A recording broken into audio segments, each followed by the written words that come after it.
Bezrat Hashem, la paracha d'aujourd'hui, c'est la paracha Chukat. Chukat veut dire une loi. Dans la Torah, il y a Torah, mitzvot, chukim. Chukim, c'est des lois non explicables. Mais il y a des lois non explicables qu'on peut, à la rigueur, comprendre. Qui veut dire, pourquoi ne pas mélanger le lait et la viande? Ceci est une chok.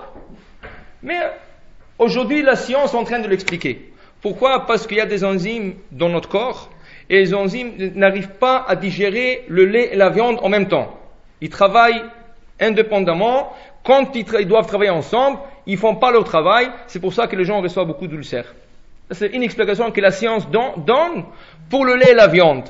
Des autres vont expliquer sur un contexte mystique. La viande, c'est rouge, représente la mort. Le lait est blanc, ça représente la vie, et nous ne voulons pas mélanger la mort avec la vie. C'est pour cela que vous allez trouver, après la viande, on ne peut pas manger du lait, parce qu'après la mort, il n'y a pas de vie. Mais après le lait, on peut manger de la viande. C'est ça? Pourquoi? Parce que c'est la vie, et après la vie, qu'est-ce qui vient? La mort. Alors tu peux manger le lait, et après en consommant le lait, tu peux manger après la viande. Mais ça, c'est des tentations d'explication, c'est compréhensible, on peut comprendre, on peut prendre certains mitzvot comme ça. Mais dans la paracha aujourd'hui, la paracha Chuka, il y a une loi exceptionnelle en son genre. En quoi? C'est un cas d'une vache qui est complètement rousse, une genisse complètement rousse, qu'on appelle para aduma. Et elle n'a même pas le droit d'avoir deux poils noirs. Même les poils doivent être complètement rouges. Et là, il faut attendre 3 ans pour qu'elle soit élevée 3 ans. On l'achète, on le prend, on l'abat. Après abattre cette vache, on la brûle. Le sang de cette vache va être mélangé avec de l'eau de source. Et là, tout celui qui est impur, qui a touché un cadavre ou quoi que ce soit, on va l'asperger. Ça va être un processus de 7 jours. Il va venir au temple le 3e jour, le Kohen va l'asperger. Il va retourner au 7e jour, le Kohen va l'asperger. Et c'est à partir du 7e jour qu'il a été aspergé la 2e fois avec le sang de la vache rousse qu'il est pur. Mais ça qui arrive, c'est bizarre. Celui qui est venu se faire asperger, ça veut dire que c'est un homme impur. Celui qui l'a aspergé était un Kohen pur. Et là, le rôle change. Le Kohen qui asperge devient impur, et le monsieur qui était impur devient pur. Quel est le sens de ça? Ça, il n'y a aucune explication à expliquer ça. Même le roi Salomon, qui était le sage de tout homme, il a dit, j'ai cherché, plus que je me croyais de m'approcher, plus que je compris que je suis éloigné. Je n'arrive pas à comprendre le sens de cette mitzvah. Et personne n'a compris. Le seul qui a compris, le seul au monde qui l'a compris, c'est Moshe Rabbeinu. C'est pour ça que la vache, est appelée la para de Moshe, la vache de Moshe.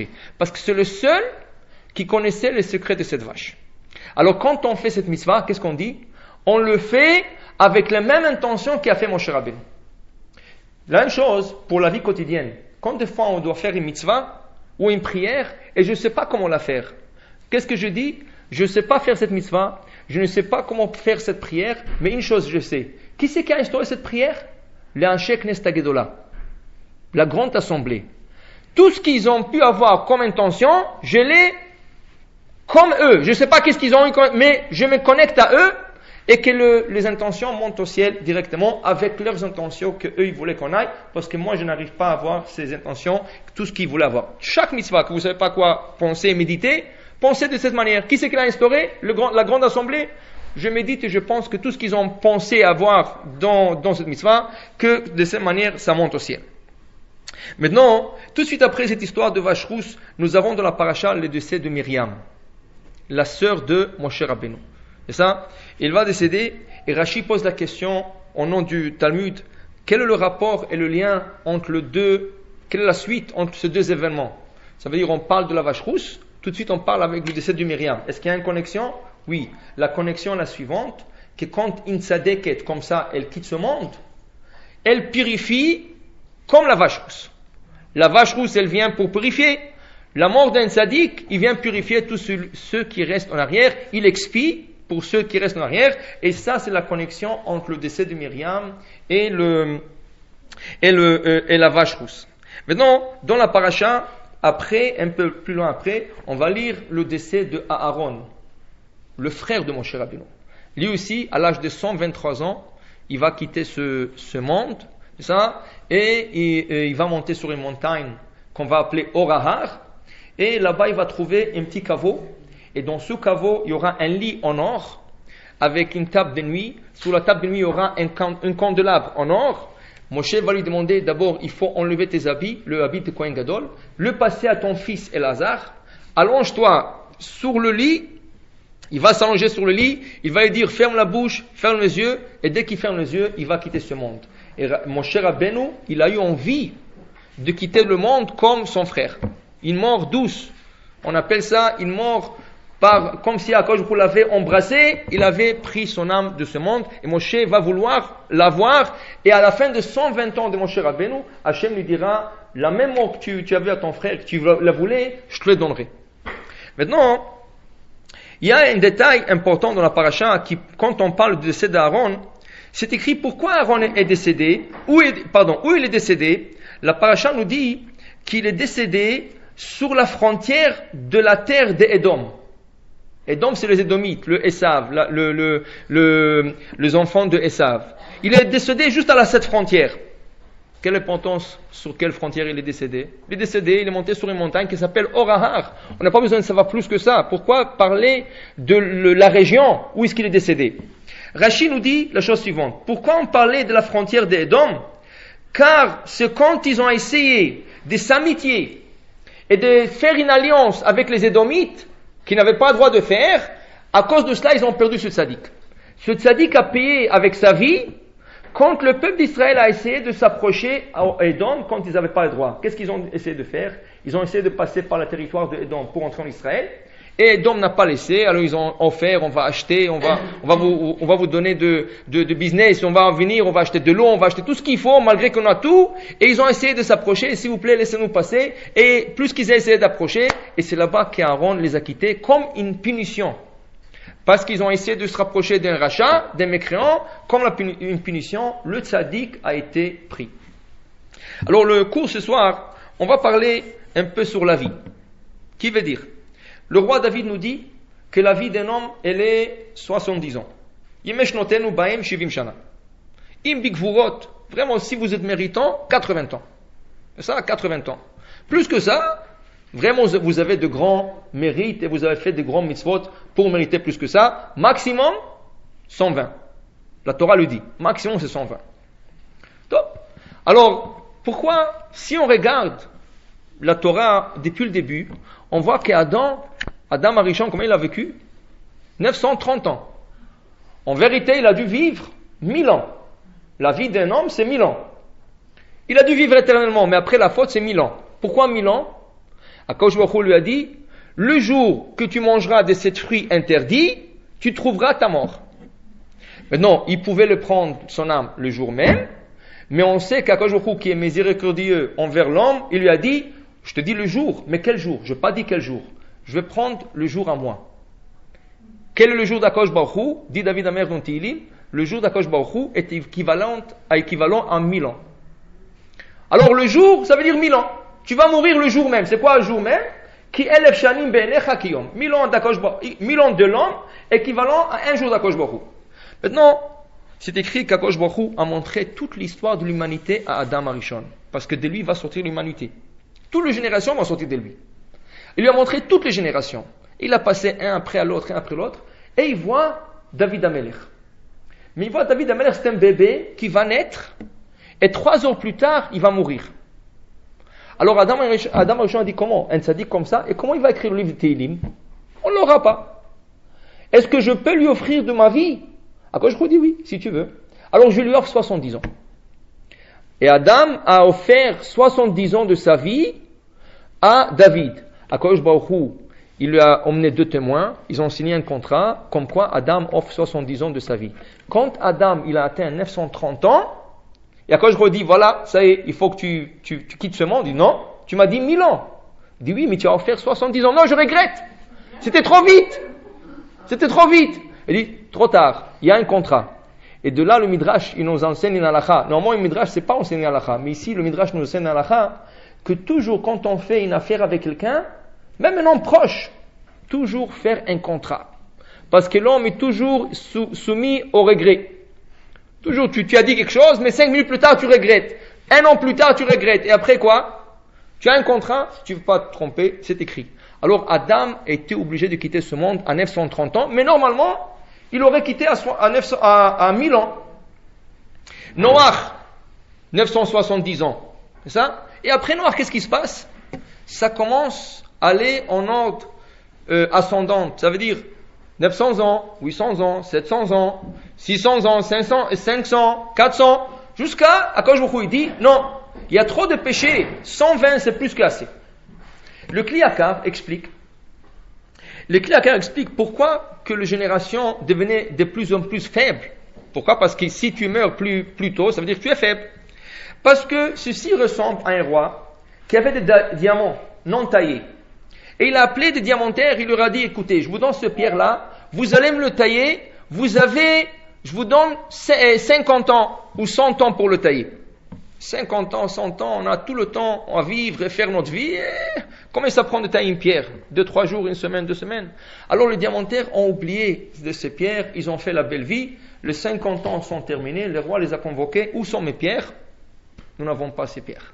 Donc, alors il a dit, je vous donne plus de travail à vous, il a appelé notre groupe. Aux autres, il a dit, je vous donne 30 ans pour tailler mes diamants. Il leur a donné 30 ans, c'est beaucoup. Pour 2 semaines, on a 30 ans de vie, faire tout ce qu'on veut. Pour 2 semaines, on pourra le faire à la dernière des semaines. Eux aussi, ils ont oublié, le 30 ans ont vite passé et le diamant n'était pas prêt. Plus que le roi, il voulait compter le diamant, il a raccourcissait le temps jusqu'à qu'il a donné un certain minimum. La même chose dit le Kli Yakar à Akadosh Baruch Hu. Akadosh Baruch Hu nous a donné une âme. Cette âme, pourquoi faire? Elle doit descendre sur terre. Elle n'a pas besoin. L'âme est nourrie, logée au ciel.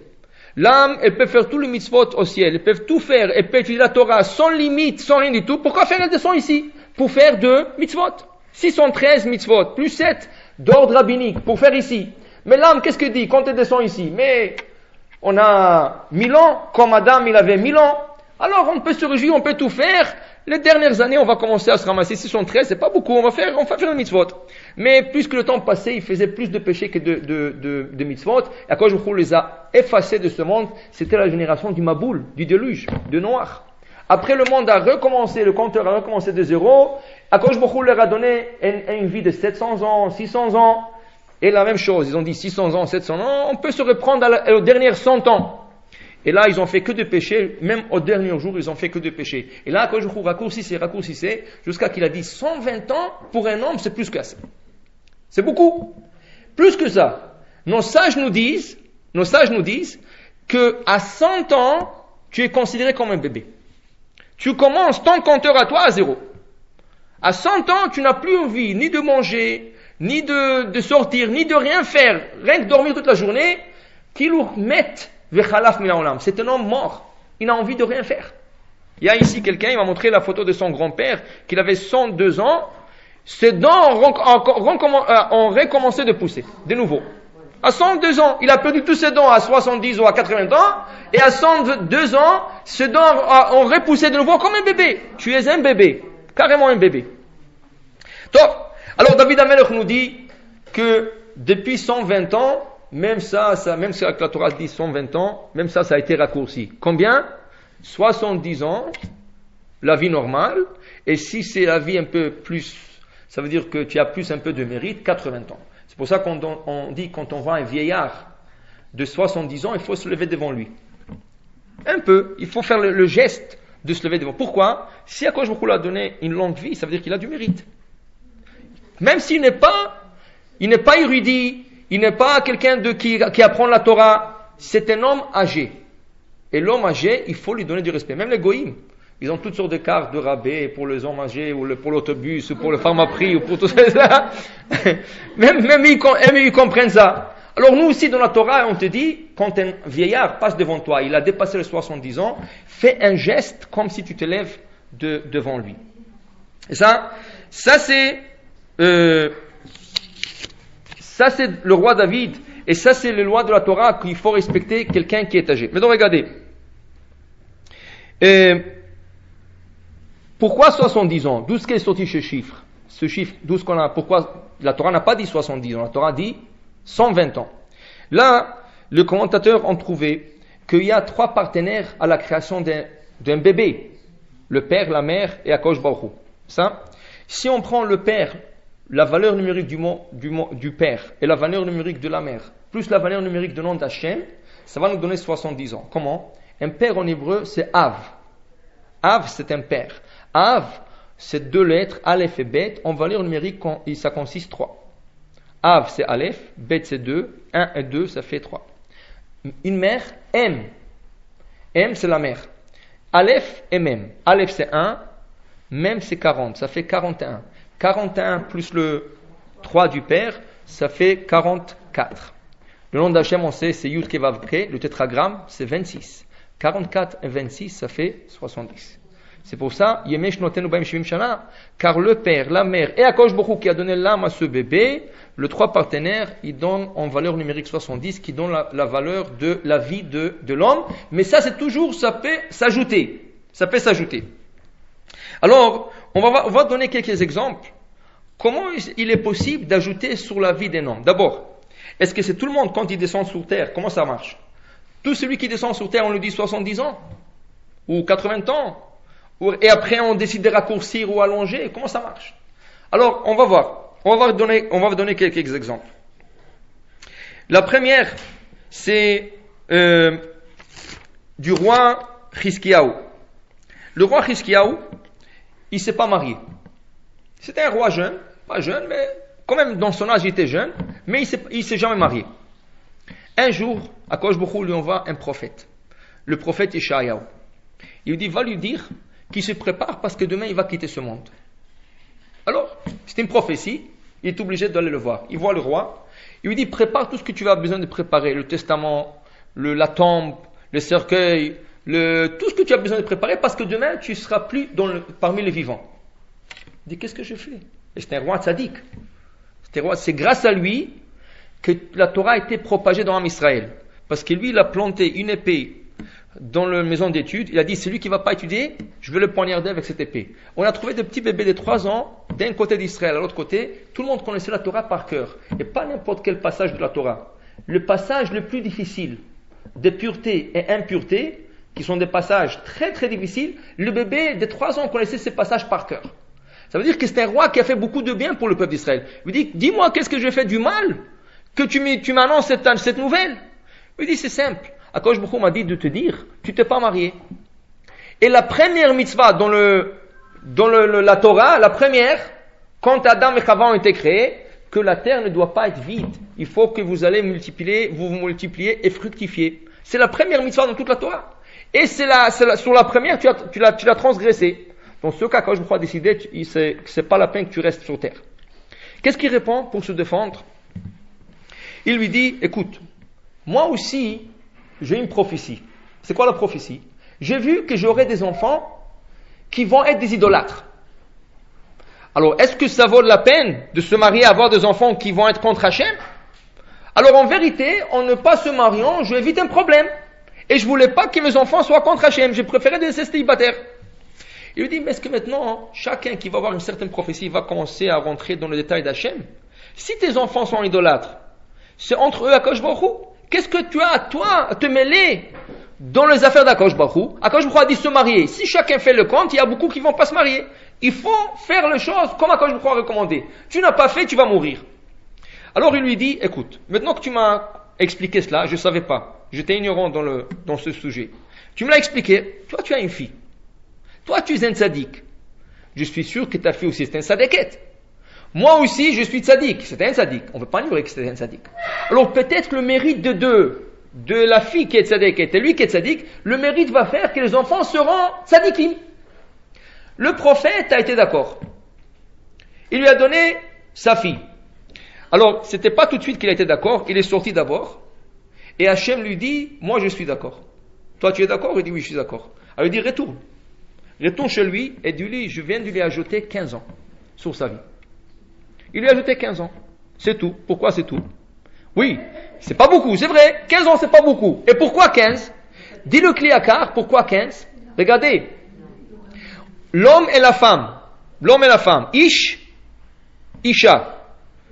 Ish, Isha, ils ont deux lettres en commun. Ish c'est Aleph, Yud, Shin.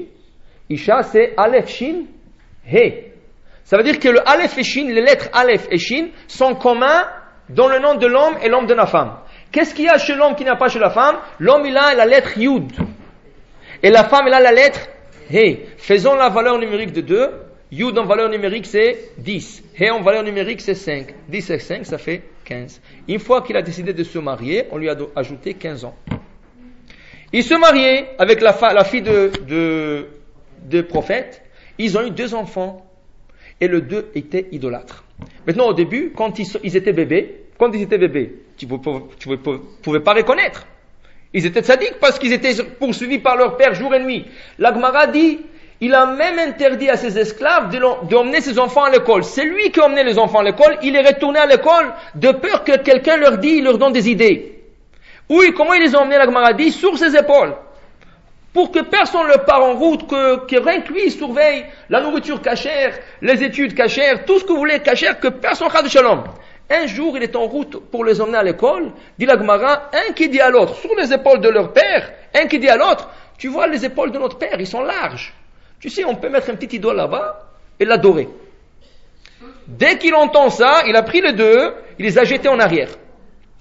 Un tombait directement sur la tête, il s'appelait Rav Shaké, il est mort sur place. Et l'autre, il a été gravement blessé, mais plus tard, il va récupérer.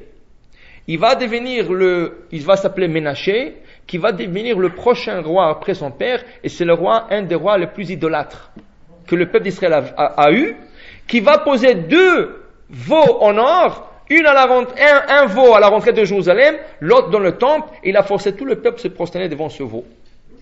À la fin de l'histoire, il va se convertir, mais ça va prendre beaucoup d'années. Alors voilà, il a prophétisé tout ça, mais le prophète lui a dit, c'est pas à toi à intervenir dans l'histoire. Ça, c'est l'histoire. On ne peut pas changer l'histoire. Akadosh Baruch Hu, il a déjà les films bleus de ce monde, tout ce qui va se passer, qui va sortir, qui va rentrer, qui va vivre, qui va mourir, tout ça. On ne peut pas changer. Nous, on est là, mais ça n'empêche pas notre libre choix. Voilà. Lui, il a dû mourir. Mais qu'est-ce qui est arrivé à la fin? On lui a ajouté 15 ans. Ça veut dire qu'ajouter la vie à quelqu'un, c'est possible. Ça veut dire que ce n'est pas un décret final. C'est pas quand quelqu'un on lui dit, regarde, quand tu es descendu du ciel, tu avais 50 ans à vivre, parce qu'Akadosh Baruch Hu savait que tu ferais tel péché, et avec tel péché, à 50 ans, tu dois partir. Non, voilà. Lui, il a dû quitter, et on lui a ajouté, quand il a fait tchouva, on lui a ajouté 15 ans. Il y a des autres exemples qu'on peut donner dans la Torah. Il y a un Rav, il n'est plus vivant, il s'appelait, en vérité c'est pas un Rav, c'était un homme d'affaires. C'était un grand homme d'affaires. Il s'appelait Yaakov Rosenheim. Lui, il a été impliqué beaucoup dans une institution, dans un organisme qui s'appelle Agudat Israël. Agudat Israël, c'est un grand organisme à New York, même aujourd'hui, qui s'occupe de tout ce qui est Torah. Des cours de Torah, propagande de Torah, propager la Torah, tout ce qui est Torah, ils s'occupent. Et vraiment, ils font de temps en temps de très belles choses. Le Rav Yaakov Rosenheim, il habitait en Allemagne. Et il était un grand donateur, un grand supporteur, et il aidait beaucoup financièrement et physiquement, tout ce qu'il pouvait aider. Son fils, il avait un fils. Il avait un fils de 13 ans. Et à 14 ans, 15 ans, il a commencé déjà à penser, mon fils ne peut plus rester en Allemagne parce qu'il y avait déjà l'influence de ces gens qui croyaient qui sont même de l'intellect. Et il voulait dépasser la Torah. Il a dit, mon fils ne restera pas dans cet entourage. Lui, il était obligé à cause de ses affaires, mais il voulait envoyer son fils à une yeshiva. Où il l'envoie en Israël. Il envoie son fils en Israël dans une yeshiva. Et bon, Hachem, ce garçon-là est très réussi. Il étudie bien tout ce que fait. Un an plus tard, il reçoit un appel du Rosh Yeshiva. Il dit, écoute, ton fils est mourant. Parce qu'il a attrapé une maladie.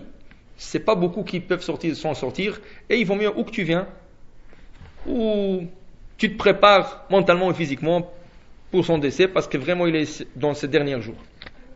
Dès qu'il entend ça, sa femme était juste à côté. Sa femme commence à pleurer et ne revenait pas.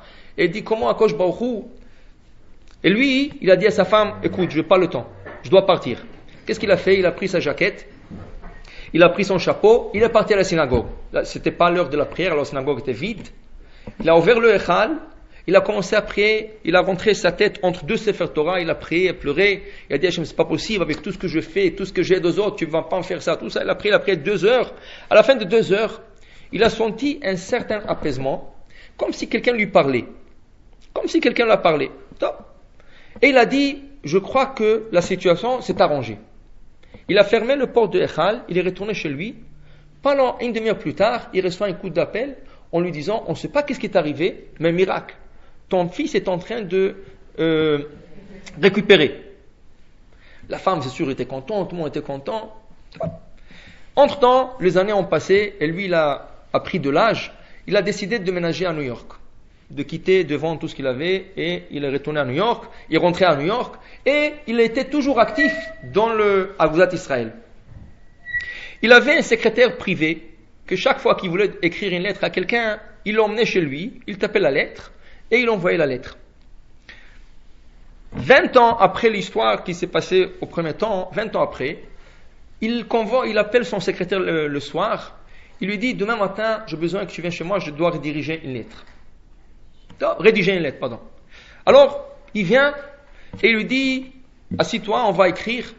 Et l'autre s'assoit, il est prêt, mais lui, il lui dit rien. Il lui dit rien. Et comme s'il est en train de penser. Alors, peut-être s'il est en train de réfléchir, quel mot dire. Ils sont là 5 minutes, 10 minutes, 15 minutes passent, il dit rien. C'était pas la normale. 1 heure passe, et toujours le silence dans la chambre, et l'autre, celui qui doit taper, il commence à être nerveux. Qu'est-ce qui se passe? C'est la première fois que ça arrive. 5 minutes plus tard, il y a quelqu'un qui frappe à la porte, et il lui dit, va ouvrir la porte. Il va, il ouvre la porte, qui sait, c'était le facteur. Alors il lui a donné une lettre, il a signé une lettre, il l'emmène. Il a ouvert la lettre, et dit, voilà. Je savais que cette lettre va arriver. Maintenant, tu peux t'asseoir et écrire. Qu'est-ce qu'il doit écrire? Tu écris des condoléances à la famille de son fils qui vient de décéder. Son fils vient de décéder et il reçoit la lettre maintenant. Et il faut écrire une lettre de condoléances à la famille. Mais lui, il attendait cette lettre. Comment il attendait cette lettre? L'autre, il n'a rien compris. Tout ce qu'il savait, il dit, écoute, il y a 20 ans, quand il était habité en Allemagne et la nouvelle est arrivée que son fils est gravement malade, il est parti prier. Il a senti un sentiment que, voilà, ça va s'arranger la situation et c'est arrivé exactement. Mais dans cette situation où il a senti l'apaisement, comme si quelqu'un lui a dit, on lui accorde 20 ans. Lui, il a marqué la date de la nouvelle dans son calendrier. Il a compté 20 ans de jour en jour, de jour en jour. Ce jour-là, c'était exactement la 20e année. À la date qu'on lui a annoncé que son fils a guéri. Il a dit, je savais, quand ils disent 20 ans, c'est 20 ans. Alors c'est pour ça qu'il a appelé pour taper la lettre, mais il attendait d'abord la lettre. Et c'était exactement comme ça. Et voilà encore une histoire et ça c'est pas loin, c'est une histoire de 50 ans de ça. Une histoire voilà, avec une prière, on a ajouté à quelqu'un 20 ans. Ça veut dire que la vie, c'est pas quelque chose de décrété. Voilà, on dit, c'est 70 ans, ou 80 ans, ou 60 ans, ou 50 ans. C'est vrai, peut-être du ciel, on a décrété un certain nombre d'années. Le Zohar, il dit quelque chose d'intéressant. Le Zohar, il dit, comment? Ceux qui sont dans le coma, oui, ça peut toujours changer. Pourquoi? Il y a des gens qui sont dans le coma, ils sont revenus toujours. C'est ça, ils peuvent revenir après 1 an même. Il y a des gens qui après à 3 jours, mais c'est toujours possible. C'est ça pourquoi il y avait ici un cas. Le gars était quelques mois en coma, il est retourné, bon, Hachem, il est bien aujourd'hui. Il n'y a pas on ne sait pas. C'est l'affaire d'Hachem.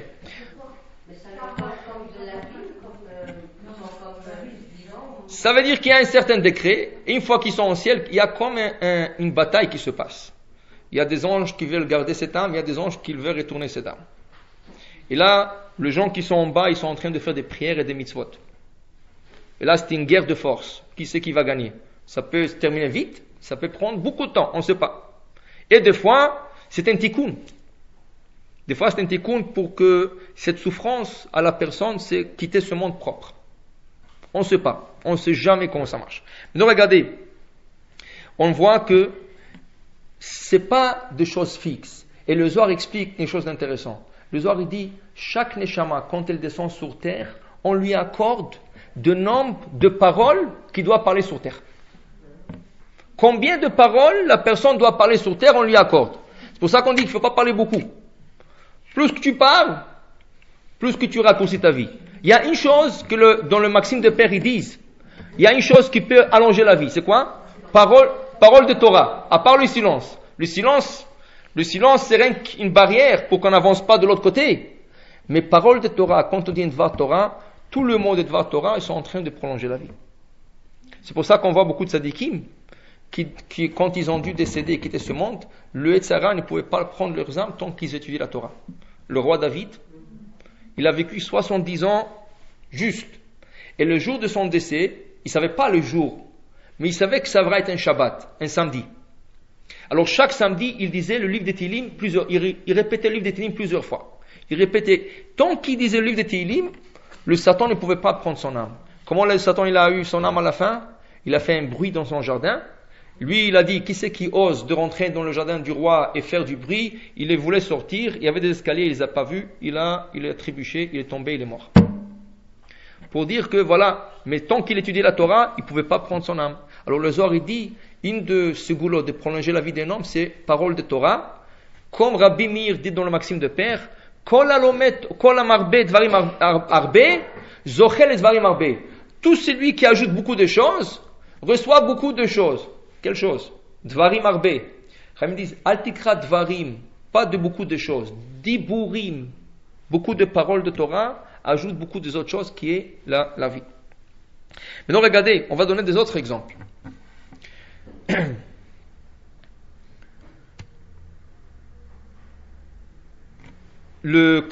L'histoire des frères de Yosef. Vous vous rappelez l'histoire des frères de Yosef? Toujours il leur disait ce rêve, et les frères de Yosef voulaient à un certain moment de le tuer. Ils ont formé un tribunal pour tuer Yosef. Qu'est-ce qui arrive le jour qu'ils ont décidé de le tuer? Ils l'ont attrapé, ils l'ont déshabillé, ils voulaient le tuer. Il y a un frère, Reuven, l'aîné. Il dit non, on ne va pas le tuer. Il y a un puits. On va le jeter dans le puits. Alors, la Torah nous dit, le puits était vide. Il n'y avait pas d'eau. Et la Gemara dit, que ça veut dire qu'il n'y avait pas d'eau? On sait si le puits était vide, c'est sûr qu'il n'y a pas d'eau. Mais la Gemara dit, qu'est-ce qu'il y avait dans le puits? Des serpents et des scorpions.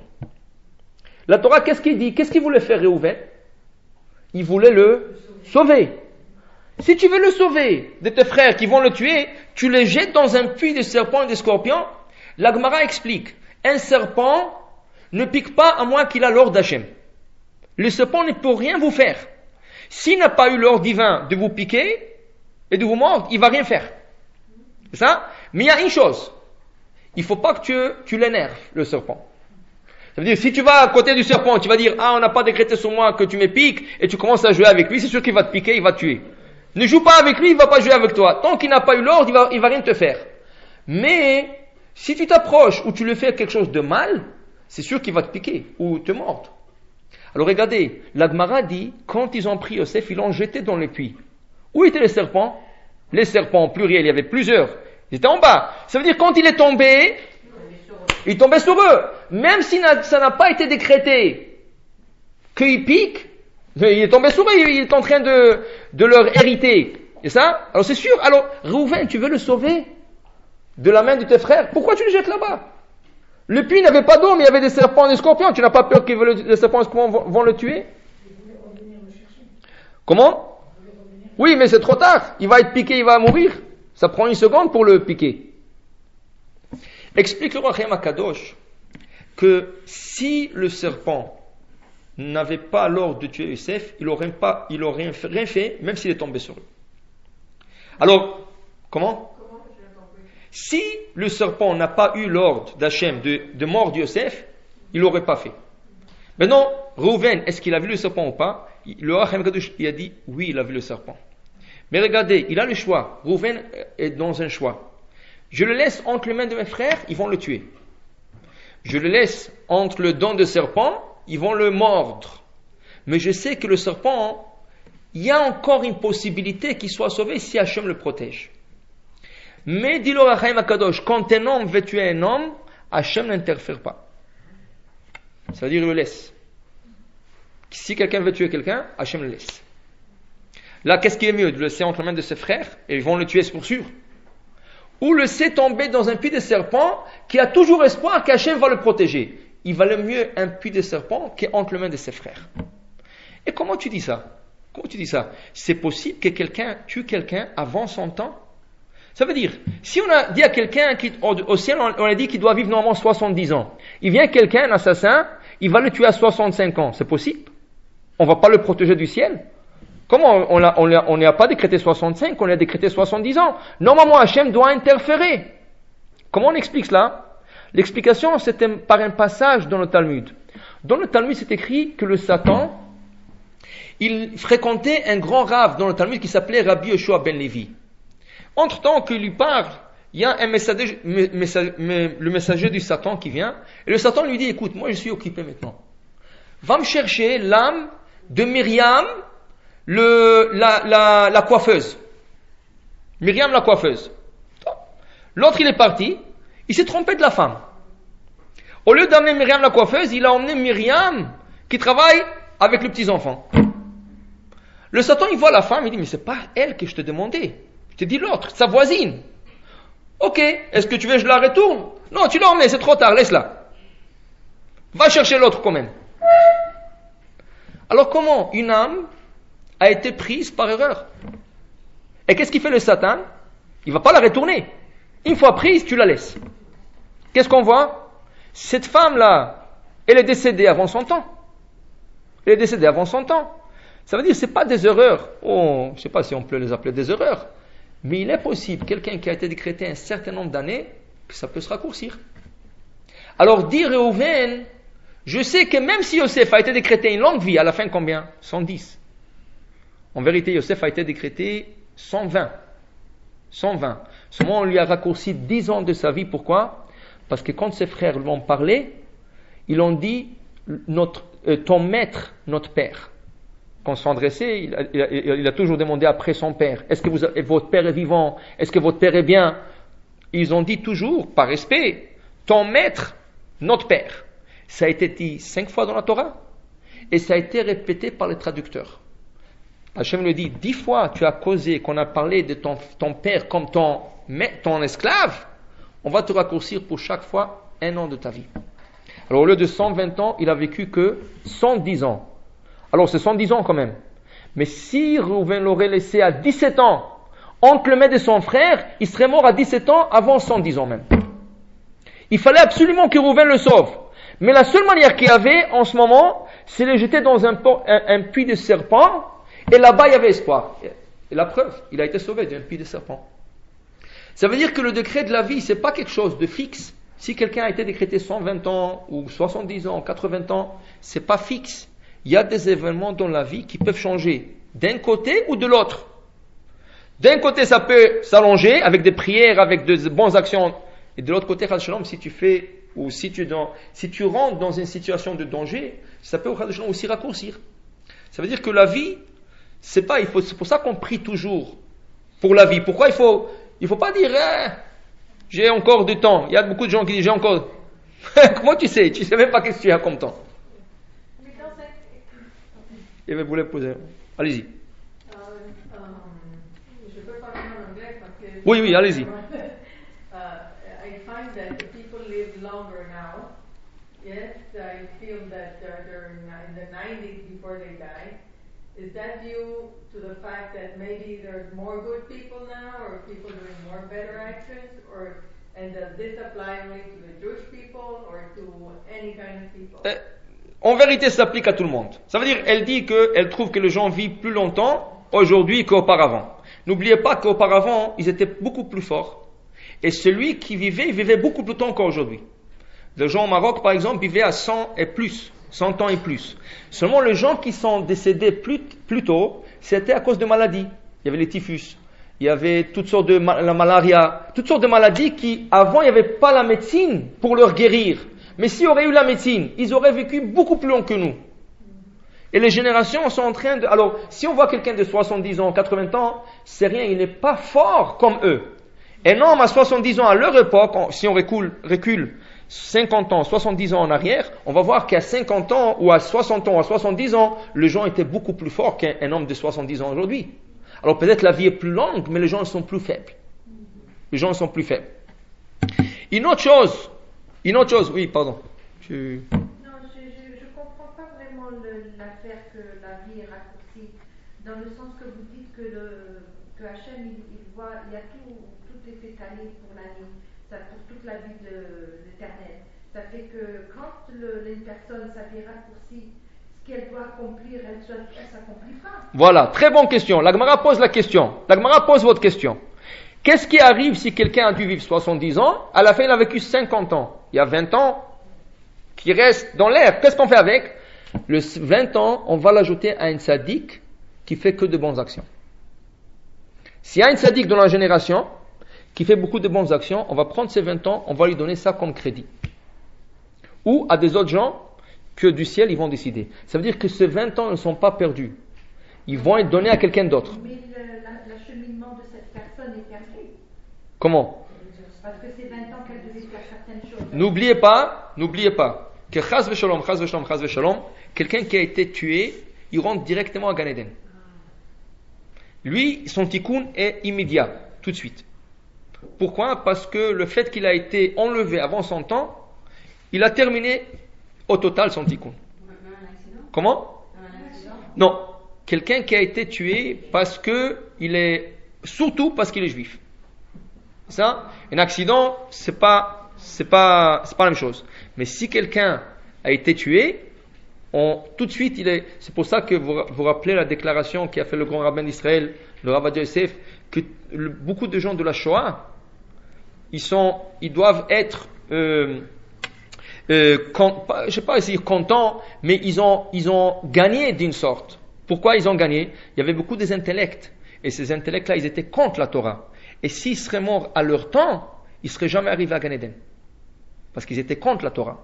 Il fallait qu'ils redescendent, réincarner. Hachem, en faisant la Shoah, bon, il n'a pas fait rien que pour ça. Il y avait beaucoup de raisons, à part ça, qui ont été faites. Mais, une de bonnes choses qui a touché cette Shoah, tous ces gens-là, ils sont partis directement à Gan Eden. Et pas n'importe quel Gan Eden. Vous savez qu'on dit que dans Gan Eden, il y a plusieurs niveaux. Celui qui a été tué parce qu'il est juif, son Gan Eden est au niveau que même Moshe Rabbeinu n'accède pas à cette chambre. Ça veut dire que c'est une chambre que le 10 martyrs, vous vous rappelez l'histoire 10 martyrs, on va bientôt lire à propos de 10 martyrs, Rabbi Akiva, Rabbi Ishmael, ces 10 martyrs-là qui ont été tués à cause de leur judaïsme, c'est le seul qui ont accès à cette chambre. Ça veut dire même des grands sadikim au judaïsme n'accèdent pas à cette chambre. Ça veut dire qu'en fait, ils ont un grand mérite. Bon, c'est horrible. Qu'est-ce qui s'est passé et tout, mais Hachem toujours compense. Le seul qui peut avoir la balance juste, et il peut compenser une chose pour l'autre, ça raccourcit d'une manière, ça compense d'une autre, ça c'est rien qu'Hachem qui peut savoir. Nous, on ne peut pas intervenir dans ces choses parce qu'on n'arrivera pas à comprendre avec notre capacité. Maintenant, regardez, il y a une autre chose qui peut raccourcir la vie d'un homme. Et ça, la Gemara dit, il faut faire très attention, pas trop y croire, mais y faire attention. Il y a une chose qu'il faut faire très attention, pas trop y croire. Quoi? Aynara. Il y a un rabbin dans le Talmud qui s'appelle Abaye. Abaye, il va dans un cimetière. Il dit quelque chose de Kabbale et il voit sur tout le tombeau 99% de gens sont morts d'Aynara. Ah, Aynara. Maloocho. Abaye savait, parce qu'Abaye c'était un grand rave. Il a dit quelque chose de Kabbalah et il pouvait le voir. La Gemara dit, celui qui veut vivre, qui meurt. Et celui qui veut mourir, qui vit. Ça veut dire ça? Ça veut dire quoi? On va expliquer. Celui qui veut vivre, qui meurt. Qui veut dire? Tu veux vivre longtemps? Sois effacé. Ne sois pas trop arrogant, ne te montre pas trop. Si tu achètes une voiture jaune, qui brille, et tu achètes des bijoux qui brillent, et tes chemises brillent, chaque fois que tu vas passer, les gens, regarde, l'aïnara que les gens vont te donner, tu vas mourir avant ton temps. Tu veux vivre? Sois effacé. Comme si tu es mort. Mais tu veux mourir vite? Vis.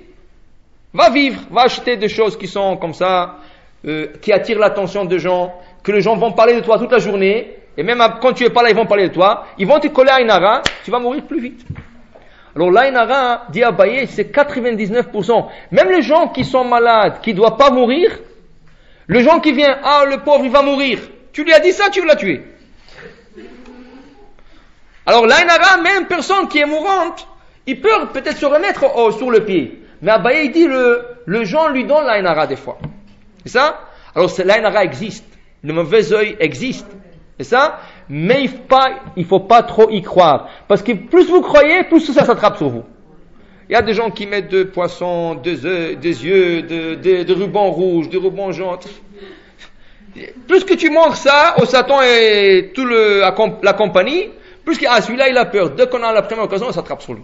Pour lui montrer que tout ce qu'il a sur les mains, sur les pieds, sur la tête, ça ne sert à rien. Il y a des gens, c'est incroyable. Un jour, quelqu'un m'a invité. Il m'a dit, j'ouvre un magasin. Je dis, Mazal Tov, on va mettre mes anneaux. Il dit, non, je veux que tu fais quelque chose d'autre. Je dis, qu'est-ce que tu veux que je fasse? Il dit, j'ai un poisson. Il va acheter un poisson, que moi je l'égorge son poisson. Et il va avec le sang sur... J'ai dit, trouve-toi quelqu'un d'autre. Je fasse des choses comme ça. Il dit, non, c'est bien. C'est de la croyance. Tunisien, oui, c'est tunisien. Je voulais pas le dire pour que ça soit pas enregistré. Alors pour dire qu'il y a des gens qui croient toutes sortes d'Aïn Hara, le fil rouge. Vous savez que le fil rouge qu'ils emmènent d'Israël, c'est de la bêtise. Et c'est pas vrai que c'est la bêtise, c'est assourd de le porter Shabbat. Dans un endroit qui n'a pas des roufs. Le fil à l'original, comment il a commencé? Le fil rouge à l'original, comment il a commencé? Il y a une ségoula de prendre un fil rouge en laine, d'aller au tombeau, à la tombe de Rachel Imenu, et de tourner la tombe 7 fois. Et de le porter. Là, ça protège d'Aïn Hara, ça protège beaucoup de choses. Maintenant, comme toute bonne affaire, c'est pas tout le monde qui peut aller à Shrem, surtout quand c'est dangereux. Alors, ils ont commencé à sortir des autres tzadikim. Ce tzadik-là, on va tourner. Et après ça, il y a des gens qui sont plus malins que ça. Je vais aller à Beersheba, je vais acheter des fils, je vais le couper, je m'assois là-bas à côté de la tombe, je vais vendre toute la journée. Et les gens, quand ils viennent chez un tzaddik, ils sont tellement croyants, ils achètent. Mais qu'est-ce que tu achètes? Tu achètes un fil rouge que tu pouvais acheter chez toi à $1. C'est rien. À moins que tu l'as fait toi-même, à moins que tu as pris le fil en laine toi-même de ta maison, tu sais d'où il vient, et tu es parti sur le tombeau de la tzaddiket, ou le tombeau de tzaddik, et tu as entouré 7 fois la tombe, et tu as fait tes prières et tout ce qu'il faut, là ça va. Même là, ça serait une question Shabbat pour le poté, mais c'est sûr que plus que le fil qu'on te vend n'importe quoi dans la rue. Les gens achètent pour la famille, ils emmènent tout un paquet avec. Tu le fais plus de péché de leur donner porter sa Shabbat. Comment? C'est la mode? C'est pas la mode, je sais pas si c'est la mode. Comment? Pas du tout. Est-ce que quand vous allez dans une grande soirée, vous allez porter ça comme bijou? Même une montre. Pour ceux qui portent pas une montre Shabbat, pourquoi on porte pas la montre Shabbat?